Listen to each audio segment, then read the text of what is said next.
Rightio. So today we have the privilege of speaking with the one and only Robin Mann, one of Australia's most influential Christian songwriters. For decades, Robin's music has shaped worship across the country through beloved songs like Father Welcomes, May the Feet of God Walk With You, and countless others found in the All Together songbooks. We'll be exploring his early love for the guitar, the role faith has played in his creativity, and what continues to inspire him as both a musician and a believer. So before we start the interview, Robin, I'd just like to say a little prayer before we kick off. So, Yep. Heavenly Father, we thank you for Robin Mann. We thank you for his contribution to Christianity and to worship music, especially here in Australia. We thank you and we lift him up to you, Father, and me especially. Thank you for how his music has touched me in my life and how it's inspired me, Father. And we pray that this interview may inspire others and shed some light on some things. In Jesus' name we pray. Amen. Cool. So, Robin, can you take us back to the very beginning? What first drew you to music, and when did you pick up a guitar for the first time? Well, I guess I've always enjoyed music, liked music, but I grew up in a pretty humble sort of place. And I guess there was music around the place, but nobody in my family played music. Oh, Uh, wow. but uh, oh, that's, a big family. I came from a big family of 11, actually. I'm the Wow. ninth. I can Uh, relate. I can relate to that. yeah, right. But we were, my parents were dairy farmers, and as I say, nobody played music, but we were a church-going family and very much involved there. Um, so I grew up singing hymns, traditional hymns in the Lutheran Church. Um, and, but when I was confirmed at the age of 12, or 12 it was, the minister suggested I might become pastor. He thought maybe I had some possibilities of doing that. And Wow. so I was sent off to Emmanuel College to do some pre uh, work Is that leading in to South being a Australia? pastor. Sorry, South Australia. Emmanuel College is well, it's now one of the quite big private schools. And certainly it's one of the big Lutheran schools in South Australia, maybe the biggest. But when I went there, it was a humble sort of place. It was much smaller. Uh, and while I was there, then there were other people playing guitar, and I joined in at about 14, I suppose I was. Yeah. Wow, Hmm. incredible. Yeah, I can definitely relate to that. I grew up in a big family as well, and none of my family were musical. Only really my pa, my dad's dad, he would play the organ and sing songs as a kid. All I right. gravitated to that, and I'll carry those moments with me through life. But I definitely Yeah. felt a pull myself to music, this strong pull. But it wasn't until like you said at school, in a school environment, there was guitar being played. One of my teachers Mm. inspired me greatly and helped me out, and that's where my journey started as well. Yeah. Um, I think I always enjoyed singing and even performing. I can remember right back to the very beginnings, like in primary school, and I started in a small school. And in the very first year that I was there was a concert at the end of the year, and I performed a song, one of the pop songs of the day. So, yeah, I grew up with a lot of that as well. that kind of leads to the next question. Were there particular artists or guitarists who inspired you in those early years? So you said that there was Without a doubt. I grew up with a lot of the pop music, and I was the perfect age for the following the Beatles, and no, uh, I so had I a was a big fan of theirs. But then um, friends of mine got in, or a particular friend actually got into listening to Peter, Paul, and Mary, and that kind of early sort of folk music in the '60s. okay, And so Peter, Paul, and Mary, and then Simon and Garfunkel, and then which led me into Bob Dylan and others. So I got into that sort of stuff very much at that very stage. cool. But in terms of actual playing guitar, I didn't have particular idols that I had for actual guitar players. And basically, I use a guitar to accompany myself. Yeah. Very cool. Yeah, I had a bit of a hunch that of your what I thought your influences would be, and yeah, and you have kind of not surprised me there. I can definitely Yeah. hear some of the influences in a lot of the Oh, songs, of yeah. course, that I love. Yeah. You'll be answering some of my questions here. I've written a bunch, so forgive Yep. me. I'll be scrolling through some that you've already kind No, of that's cool. Yeah. answered. Um, so you've discovered music kind of on your own, if you will. Yep. Kind of had your own journey where you were led to it. Was there a turning point when you realized that music wasn't just a hobby, but a lifelong calling? Look, I don't look. It took me ages. It was always part of what I was doing, and it was important in what I was doing. But I'm not sure a lifelong calling. I think I got to somewhere in my 40s or 50s, and I thought, well, I guess I'm a songwriter. I, I mean, Wow. that might sound a bit silly, but because I've been writing songs for yonks already. But um, I, I mean, in terms of employment, okay, I began as a school teacher for 3 years, and then I worked as a lay worker in the church. Um, now, as very much as part of that, I was playing music for the church, and we had a band that played music for the church. Um, in terms of a lifelong calling, yeah, I don't think I ever really thought about it like that in the earlier times at all. Yeah, Yeah. it's interesting because my perception, my small perception of what I see you as, because for me, you're kind of at the moment for the last few years, I knew you personally just through seeing you physically in the school I went to, but Yep. I've always had your music, and that's all I've known of you is your music, and I'm like, that's him. He is music. That's what he does, you know. Yeah. So it's interesting to hear all that. Yeah. And in fact, I mean, for many people, being the performer is the really important thing. For Hmm. me, I don't think I'm particularly important as the performer. It's the songs Oh, that, uh, and the songs will outlive me or already have gone much further than I've ever gone. So they will continue to be sung. And that's really what it's about for me. That's beautiful. Did you have any formal music education, or did your learning come mostly through experience and community? Okay. I sometimes joke about the fact that the two things I'm known for, writing songs for Christian songs, the two areas of theology and music, I really don't have training. So I did 2 years of piano when I was at high school or college, and that was it. And guitar, I just picked up. So I never actually had formal lessons. And likewise with learning about the faith, I really had very little. I did a course or two along the way, but there wasn't any formal course of study that I did. So you didn't go So that, down that pastor route at all. yeah, I read lots and listened lots and yeah, picked up all sorts of things. I mean, I don't regard myself as being unlearned when it comes to understanding the Christian faith because I've read a lot of stuff, but I didn't actually have I didn't go to the seminary or whatever it happens to be. Yeah.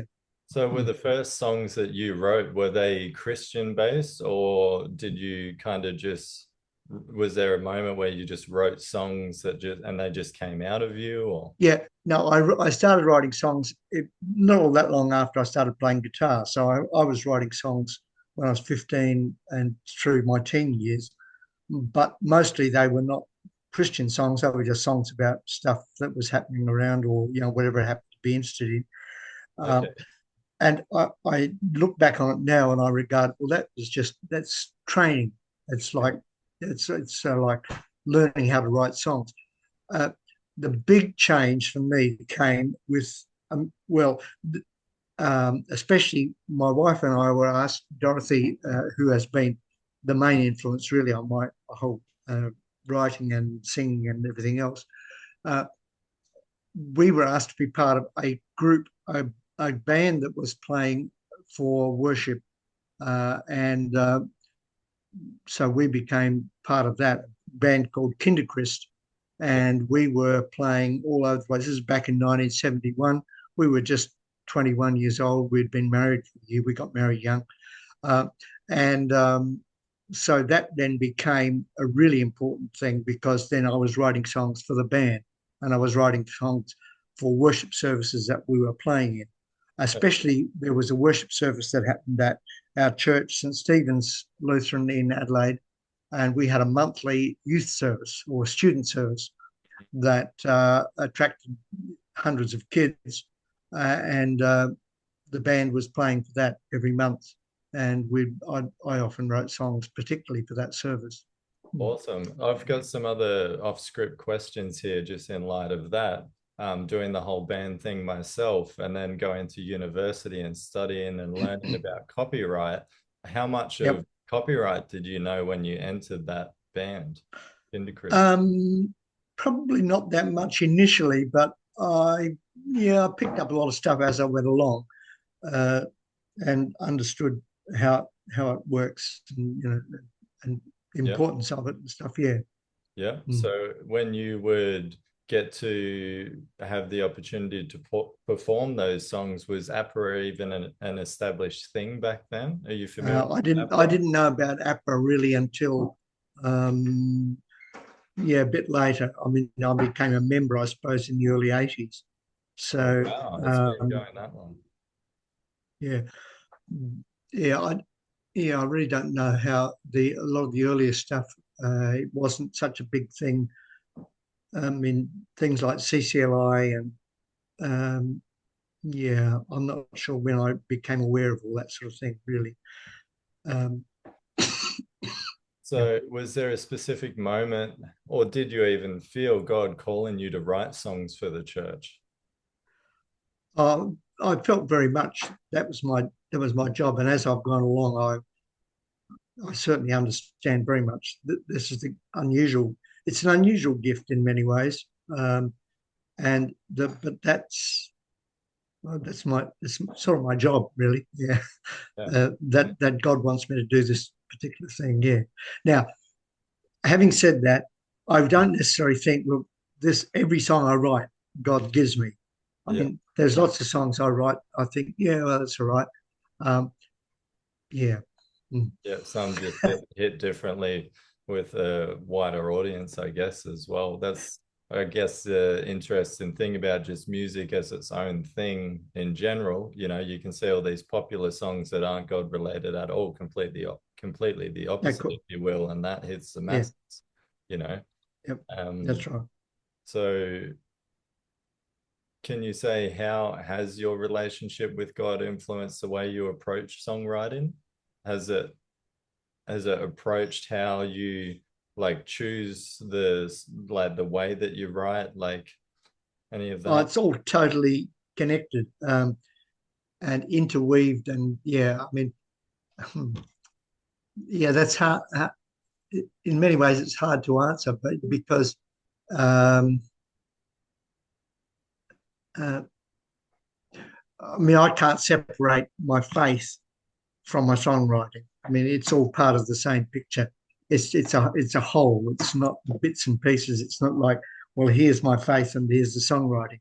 Yeah. No, it's all interweaved, and yeah, Cool. and music is it's all mixed up together. Yeah, So there is no separation. your songs often blend honesty, theology, and melody in a way that feels very real, whether you're aware of it or not. How do you find Well, that? no, that's very much my aim, and my understanding of how Beautiful. it should be. Yeah. Yeah. So how do you find that balance between personal expression and worship? Yeah, that's an ongoing question, because in one of the things that has been very much a constant for me in the earlier times when I was writing songs, I was very much thinking of writing songs to perform them, um, rather than, and so that I felt that the songs that I wanted to perform for people, they were more important than songs that I wrote as like community songs that we could all sing together, Mhm. which is sort of crazy looking back on it now, but that's how it felt initially. Yeah. Uh, that the songs I performed, that was more personal songs, Yeah. whereas the ones for the whole group, that was meant. Uh, I mean, they're Different. personal, but they're not. um, they're communal at the same time. And so a song like, well, you mentioned Father Welcome's earlier. So Father Welcome's okay. I mean, it's a very personal song in one way, but Connects it's everyone. not my song. It's like Yeah. it's everybody's song. Yeah. Yeah, well, you can just the way that it's delivered as well and the format it's given in, it's completely different to I this and me that. And, there's Mm, a lot of Christian-based songs these days, which is very much and it's all about me being this sinner coming to God. yeah. But I think, Yeah. your kind of music is completely different to that. And I really would love to help inspire the next generations, and introduce them to all these this sacred archive of songs that the Altogether songbooks have. It's beautiful. Yeah.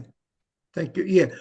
Yeah. To me, the fundamental thing that I guess I want to do with the songs is to say the emphasis is always on what God does. Mm-hmm. It's not what I do. My faith is like, well, my faith is important, of course, but essentially the essential thing is what God does for me rather than what I do for God. Because what I do for God, well, it can be good Yeah. at times, and other times it's like, yeah, who knows? Yeah. Uh, whereas God doesn't. What God does is the important thing. Yeah. Yeah.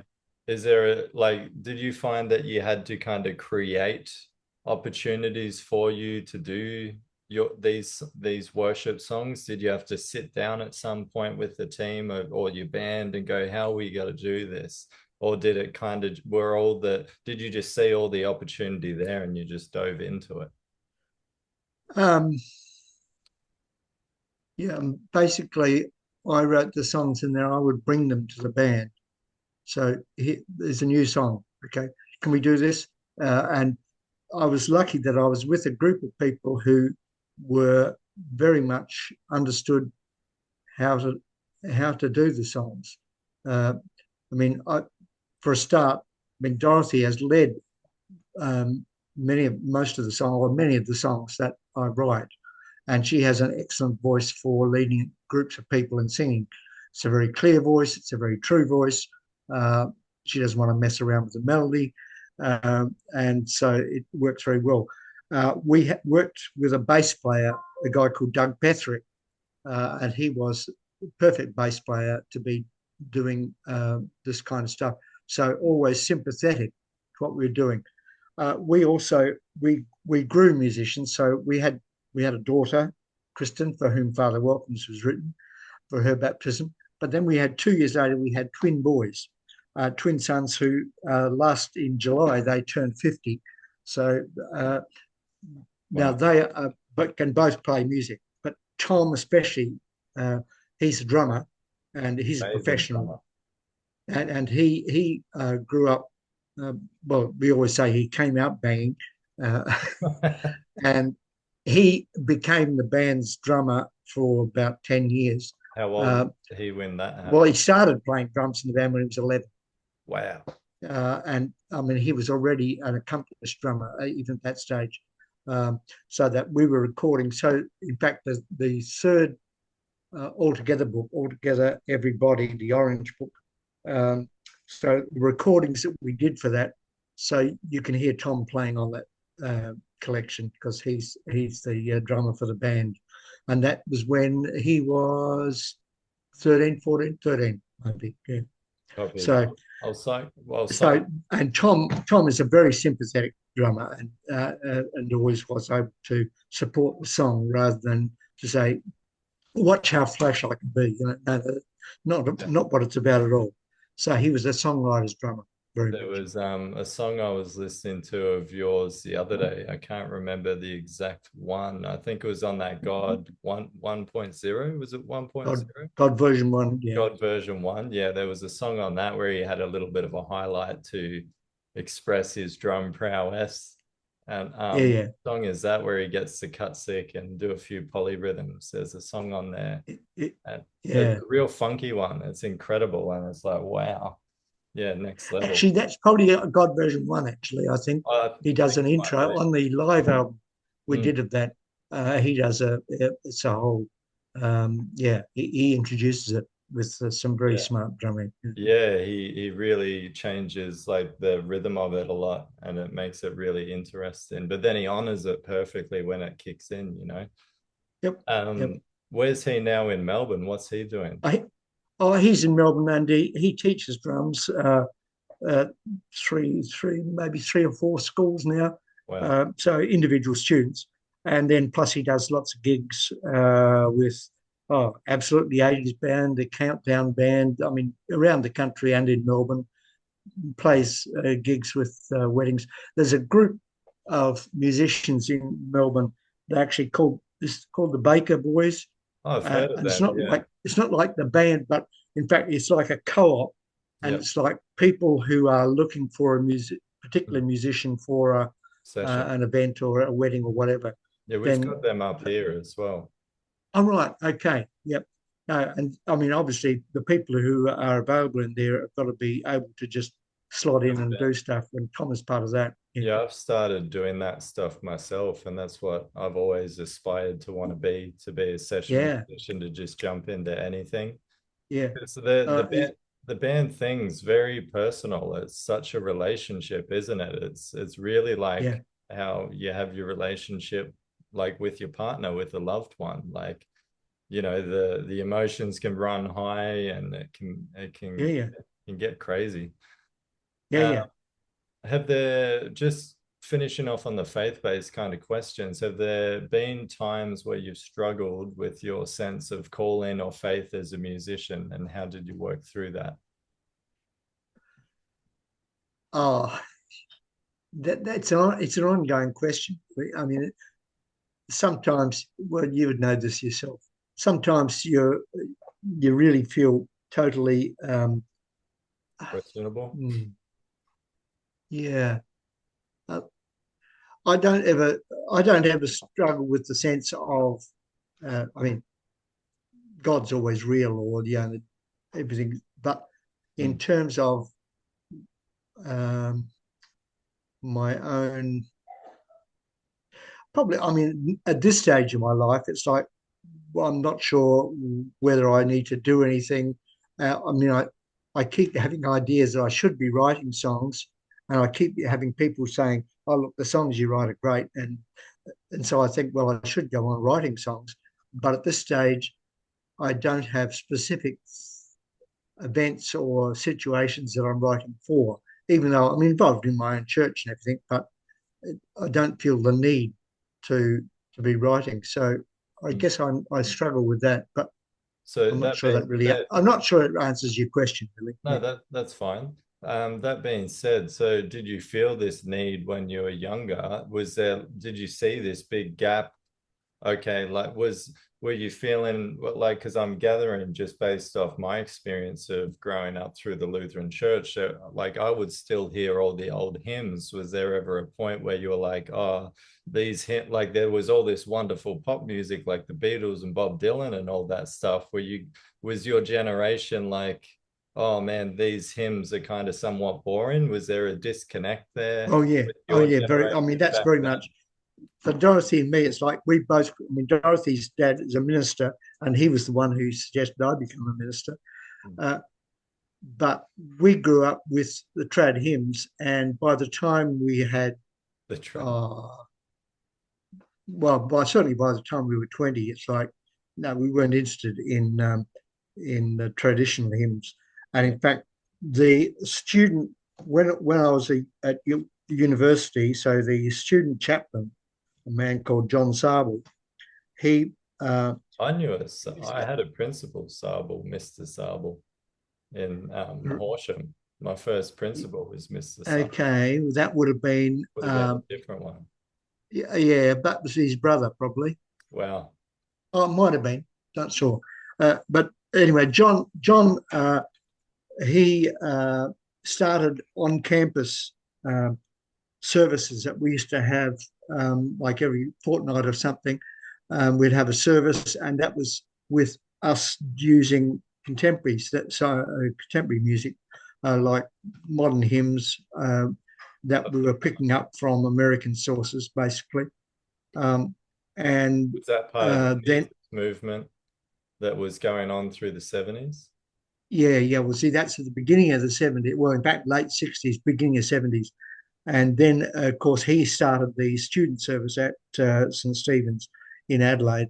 And that then, that was all contemporary modern songs. And so, yeah.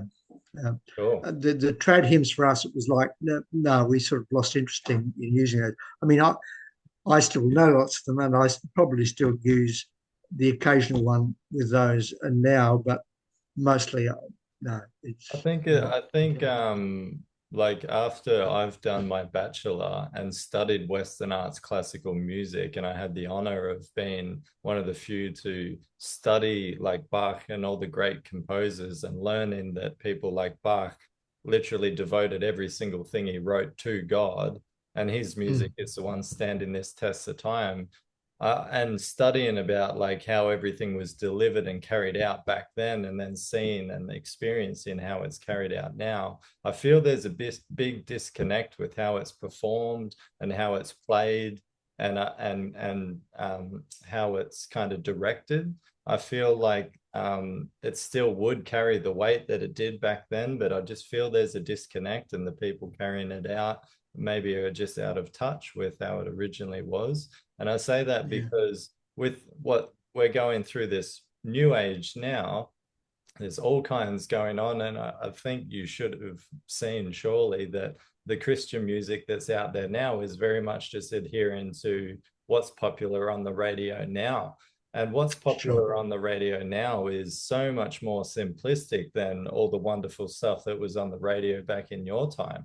There was yeah, progression to the music, there was interest, there was ebbs and flows and yeah, changes. yeah, Whereas yeah, now it's just like, oh no, how can we hypnotize the audience with the quickest, most repeatable thing? And what's the most oh easy yeah, thing to repeat? And let's just yeah, keep it simple like that.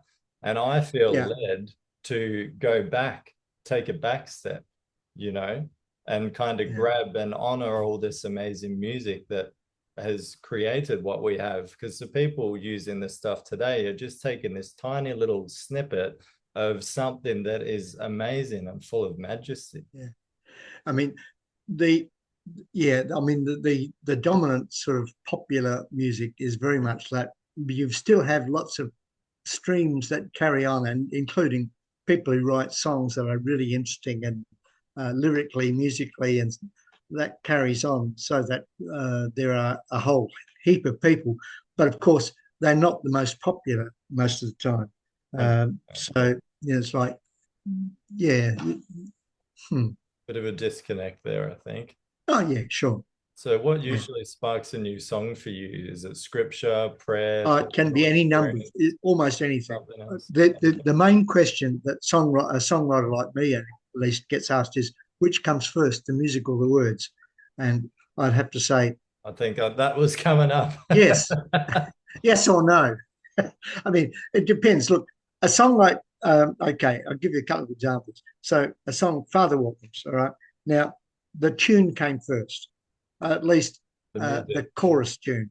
Okay, so there was this tune that I had in my head, and then this was just exactly when our daughter, well, she took a while to get born, and then when she was born, then the day after she was born, John Sable, who I've already mentioned, he suggested, why don't you write her a baptism song? Oh, that's a good idea. Yeah. So I wrote the chorus, and then I checked out Luther's large catechism to read up about baptism. Not that I didn't know about baptism, but just to get and that's basically I wrote the verses And it based just on fell the into place. catechism. Yeah. Yeah, So and so it's a combination there. So with, but at other times there are words that just hit me. Oh, okay. and it inspires you. There's a song called "They Knew Who He Was." They knew who he was. Uh, the chorus goes, well. Uh, there was a student service we were having where the text chosen was the story of the demons, uh, the demon possessed people recognizing who Jesus was. Uh, and the phrase is in the scripture, they knew who he was. And so basically the word was that. And then I basically wrote the words or the words and music together, but the words came first. And there are lots of songs where the words come first. Yeah, Cool. So I can very. relate to that as well. And I don't know if you've seen Disney release that making of Get Back by the Beatles, that their last album. Yeah, yeah, Did you sure. see any of that? Yeah, yeah, it's all some, not all, a fair bit of it. Yeah, Yeah, there was a moment there where Paul was fleshing out Get Back and he was just kind mm, of playing the bass and he just started playing the music and then he just started like do do do do do do do and he was just yeah, doing the yeah, melody, you know. And yeah, then the words just like morphed out of it. And yeah, yeah, my mind was blown because I was like, that's what I do. Like that's yeah, just yeah, kind yeah. of, it can start like that. It's a cool thing that we Yep. all share as songwriters, I think. Yeah, yeah. No, that's right. And Because you're not taught it. You don't get taught that, do you? no, no, no, no. It's amazing. And it's suddenly something just twigs and you're trying something and out of that comes something new. Yeah, who knows? Yeah. Cool. So where are we here? Which of your songs has been the most meaningful to you personally and why? that, That's a that's tough very one. hard to say. When I've been writing songs for more than 50 years, it's like, yeah, I mean, I'm very happy. Okay, Father Welcomes continues to be sung and used, and which is great because well, I'm always happy to sing it. There are songwriters or people say, I never ever want to sing that song again. And I'm happy to sing that every day if you like. Uh, there's uh, the blessing song, May the Feet of God, has Love that. become, Yeah. uh, The number one is where I'm from. yeah, that's has become, those two songs have, or May the Feet of God has become the biggest song. Now, of course, I didn't write the words for that. Okay. Or Podlick, who sadly died earlier this year. He Oh, wrote the words for that, and then he sent them to me, and the music just, well, the words sang the music actually. It just fell wow. out. Uh, so I mean, those two is great. I mean, look, there are any number of songs that have the most meaning. It's very hard for me to. I always said "May We Be One" was one of my the song that I was happiest with, or I was pleased that I'd written that. Gonna have And to that's revisit partly a that. songwriter's thing because there are no rhymes. Uh, it just, it's good to sing, and it says all sorts of truths that I'm very happy that I put into a I, song. Yeah. I first reached out to you about your song that I was doing.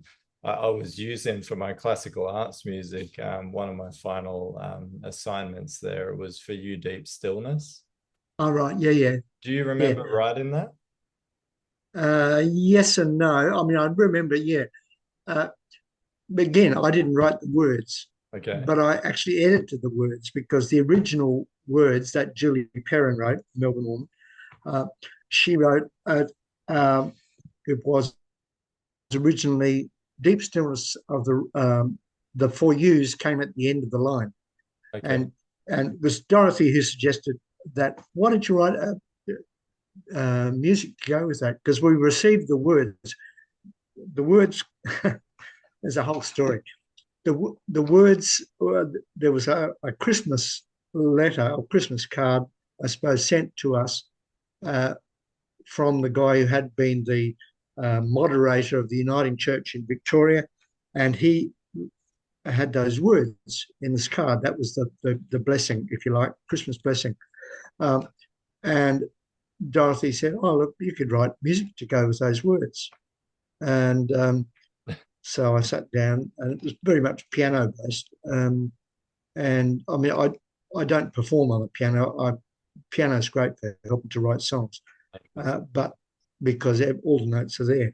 But so then, I mean, I was just playing, and yeah, So as when you studied piano, did you study with it? Was the teacher classically trained and it was it oh very yeah, much no, I just did a classical couple of exercise? very basic piano. It was just learning piano.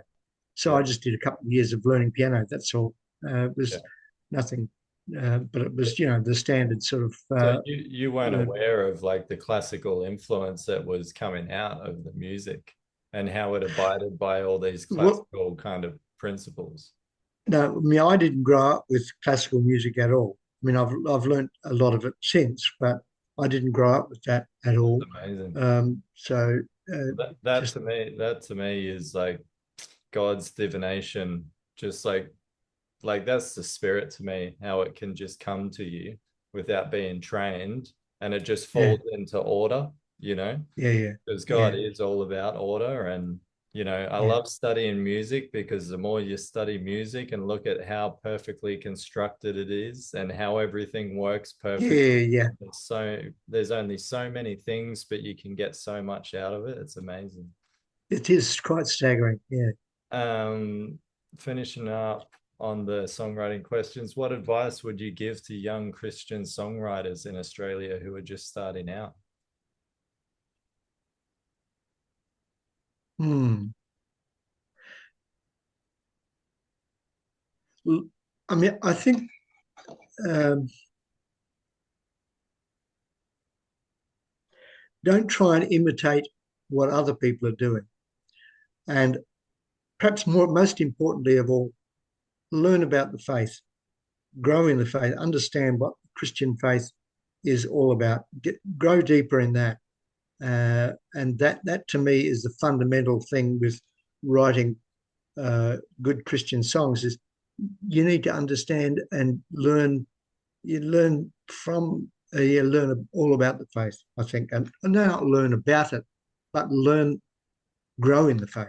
Right, yeah, And learn to live it as well.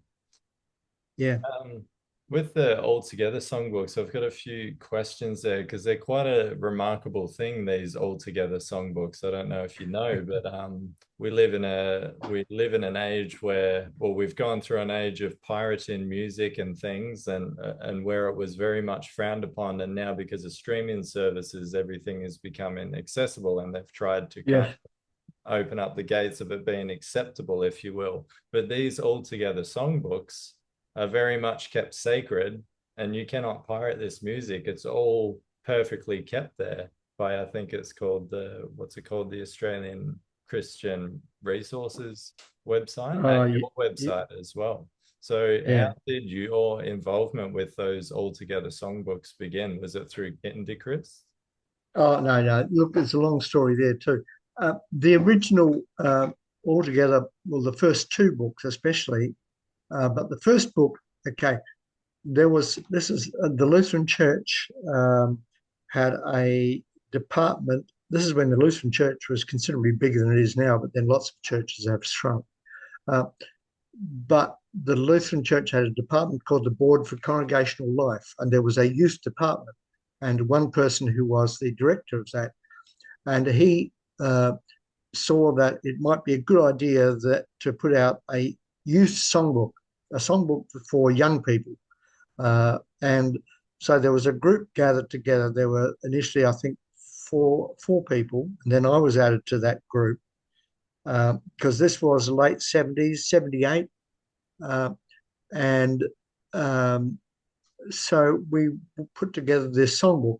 And as time went by, of course, I'd already written lots of songs for that had become widely used in our by the band and at St Stephen's, the services that were going. Um, and the song Father Welcomes actually had almost become a baptism song for the wider church. It sort of had spread, and there were other songs that had spread like that too. And so gradually, I guess I became the coordinator of the music and wrote out a lot of the music because in those days you didn't have computers that put the music down. You actually had, so if you look at altogether now, it's Yeah. all handwritten. Okay. Is that And all how you see it printed? That's from handwritten. that's handwritten. Wow. Yes. I thought there must And have been some software that was generated at some point. oh, there probably was, but it undoubtedly, but this was handwritten. And like the second book, the same way. It was done altogether again. And so with the success of the first book, they decided to put out a second book, and so Altogether Again came out. And then there was a series, so that was in '84 that came out. Then there was a big delay before the next one came out, but that was because the church was putting out a supplement to the hymn book, and the energies of the church were going to that. But Lutheran Publishing House, who had published, they did all the publishing for the church. Uh, they the, they decided that in the later '80s there should be another Altogether book, and I was approached to put together a group of people who could assemble altogether everybody, and so it went from there, and then that continued on. And 5 books were put out by Lutheran Publishing House. And then, of course, Lutheran Publishing House stopped publishing and, in fact, became, they disappeared. They no longer exist. And then I put out the last 2 books together with help of many, many people. Yeah. Very inspiring stuff. Seriously, what was the collaborative process like working alongside other musicians and churches across Australia? Oh, look, a whole lot of different things. So when I really can't remember so much. Well, the first 2 books was very much was like all the individuals who were involved. We were bringing along songs that we knew of that we thought should be included, and I guess we didn't. We probably. I'm trying to think about when we didn't actually send out things to people saying, "Can you tell us some songs that should be included?" But that very much became the thing with the later books, Altogether Everybody and OK, etc. So that a note would go out to lots of churches saying, if you know of songs that could be included, get in touch, let us know. And so lots of songs were sent in for possible inclusion. And then we had to decide, well, which ones are we including and which ones we aren't we, and all that kind of thing. And no doubt there are lots of people who feel like their song should have been included, but it wasn't. Who knows? That's Yeah. right. Was there like was it just like equal splits with people who were involved with songs? Was it like Nashville splits? No, it's very much like we'd have meetings. So I'm thinking, especially say the Altogether OK, which to us is as good as any of the books. And we just had regular meetings where we would have songs, and then we'd all, we'd play songs and listen to songs, and then we'd talk about songs and say, then we'd vote to whether it goes in or whether it didn't go in. Yeah, so, and maybe there'd be objections to why this one should or shouldn't. And, it was a good general discussion. Yeah, but with the copyright aspect of it, like because it'll say written by words by this person, music by this person. Yeah. Because with copyright, it's 50% is lyrics, 50% is music. Was that the baseline kind of understanding? How do you mean? I'm not quite sure. I mean, so with copyright, it can be a thing that really tears bands apart outside of the Christian blanket. But inside of like it can be something that I'm sure many churches don't even talk about when writing songs, and it could become quite uncomfortable. So I'm just trying to gather if it was something that was even talked about with you guys, like in terms of copyright and the percentages of songs. Basically, because you got to enter it into APRA, the percentages. Yeah, but the songs that were selected, it wasn't because not all the people who were like on the organising committee were writing songs, and most of the people, that's not who they were. I mean, I was a songwriter, and I guess in that second book, in the Altogether OK, there was probably one other person who was a songwriter, but the other people in the group who were selecting stuff, they were there just to help select the songs. They weren't writers, but the songs were selected, and then the whole question of their song ownership and what have you depended on, well, whoever wrote the song. And sometimes it wasn't like there were a group of people writing the songs mostly. except, I mean, when we used songs where there was more than one people, then you'd have to um, just ask for copyright, and then the people would grant permission for it to be printed or whatever. And Okay. yeah, Okay. that went Yeah. ahead. It sounds like we may have a bit of a different understanding on copyright, but that's all good. That's good to know. Like maybe Well, like no, yeah, I understand how copyright works. I mean, that's very much what my life is about, and that's why I get royalties for songs, because I own the copyright on songs. 5 of my songs, by the way, I don't own copyright because somebody bought them from me. oh wow. So they own the copyright. I get Okay. 50%. Okay. So Okay. so does that mean when you're do churches, because I've always wondered this with churches, do when your songs get performed, if you will, in a church, is there someone who can say, okay, we did these songs in our service? Yeah. Well, And CCLI requires, okay. So if churches are using songs, they'll have a CCLI license I see. and or a license from one license, which is Which is the like APRA. big That's Catholic. like APRA. Yeah, somewhat. You don't know about CCLI. Not yet, no. Oh, They didn't Christian teach that Copyright in Licensing. school.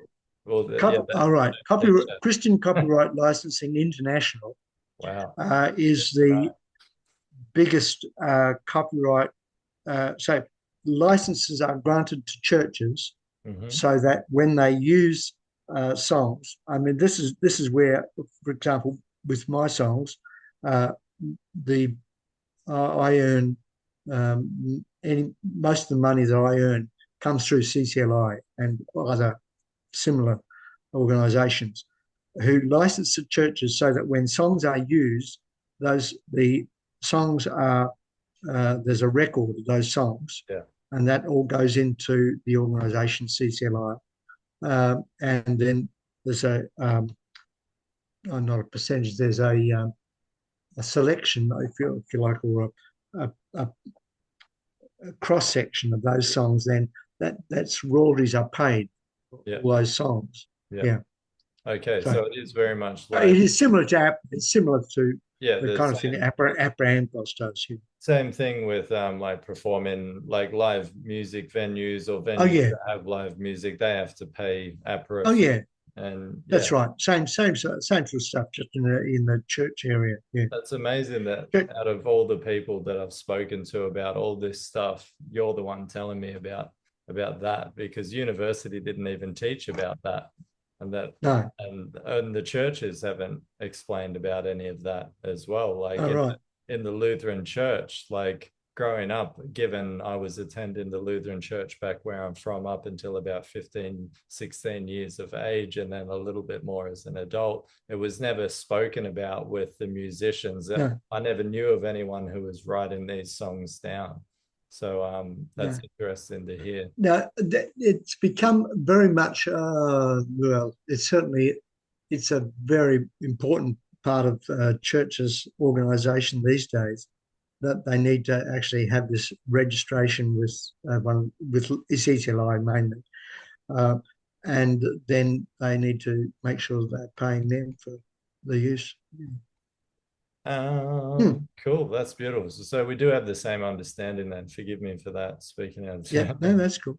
So, Um, was it difficult for you at all to write songs that would resonate across different denominations and musical traditions? Was there ever times you well, struggled and we were very fortunate. Again, I go back to the band, because the band was not a Lutheran band. It was actually established in the Presbyterian Church, I see. which became part of the Uniting Church. And so there was a mixture of people from the Lutheran Church and from the Uniting or Presbyterian. And almost, well, immediately, we were playing in every denomination. So that we played in the Catholic churches, in the Anglican churches, Methodists, Beautiful. That's how it Baptist, should Church of Christ. Uh, so what was that, Dorothy? Salvation Army. Yeah, that's right. be. Excellent. Uh, so we played in all these different places, and it meant that um, we learned well. Our understanding of the faith and everything also grew accordingly, because we were part of all those different denominations rather than just our own. That's how And it should be. yeah, well, and meant that then my songs became used in lots of different places. And I guess I was writing with a broader understanding than just part of the Lutheran Church. Hmm. And there are songs in mine that now a song like "For You Deep Stillness" is a much bigger song in the Uniting Church than it Okay. is in the Lutheran Church. I mean, it's used in the Lutheran Church, but it's not as big. And a song like, oh, well, God Version 1 you mentioned. God Version 1 is pretty widely used in many Uniting churches, but not so much in Lutheran churches. And in fact, there are some Lutheran churches who would never use it and regard it as heresy anyway. So, that's sort of, Oh, that's and funny. how shall I call you is widely I love used that in the song. Catholic Church.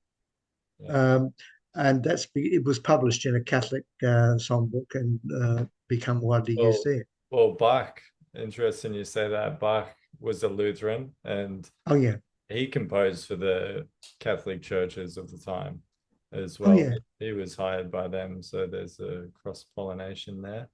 yeah, Um, yeah. so what does it mean to you? We mentioned earlier Father Welcomes. What does it mean to you to know that songs like Father Welcomes are still being used to this day all across Australia and maybe even other parts of the world? It's terrific. I mean, I it's I mean when it's such a simple thing to write it. I mean, it's just amazing to me that songs that I have written.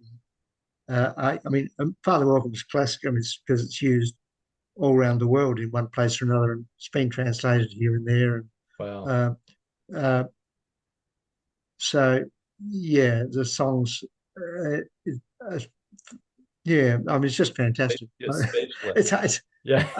I guess. I mean, it's a terrific affirmation and confirmation for me, and I guess. I mean, I thank God that my gift has been able to be used in so many different ways. Um, yeah, that's great. So looking Yeah, back, I'm wrapping it up here. Don't worry. yep. Looking back Yeah, over no, that's cool. Yeah, yeah. looking back over your career, what has been the most meaningful part of your journey? That's a big question, I know. That is a very big question. What has been the most meaningful part of my journey? Goodness me. Um, well, the writing of songs, hmm, and the fact, yeah, then that they have been so widely used and accepted, and what comes, I guess, it comes back to me again and again uh, now, perhaps more than any other. Well, there are people who have been songwriters who've received uh, not a great deal of thanks, or I've never suffered that. I've always had a lot of positive stuff come back to me. But to have people now saying, like yourself, saying how it has affected your faith journey um, strongly, and people will say, yeah, that it's just had such a terrific effect. So that the writing of songs to me has been, and the fact that the songs are used so widely has been just terrific for me. Yeah, it's great. How have you seen the Australian Christian music landscape change over the years? Oh, it's changed enormously. Um, I mean, the biggest in recent years has been I guess, the rise and the dominance of music that comes out of Pentecostal churches, Yeah. and that that's really become the stand. If you're talking about contemporary music, it's like there's almost an understanding it's praise music from the Pentecostal church. Yeah. Yeah. And so that stuff that I write, I mean, this is a little stream that runs along um, quite distinct from that. And basically, I don't much use Pentecostal songs, and Pentecostal music people don't use my songs. So Yeah. with you saying that, I feel like just once again from my experience growing up in my Lutheran church, um, your all a lot of your music was recorded, correct? Yes. For these altogether songbooks, which Yeah. I'm sure you've recorded hundreds of songs by that, Yes, right? indeed. Um, Yeah. and they were recorded really well and Yeah. professionally, if you will.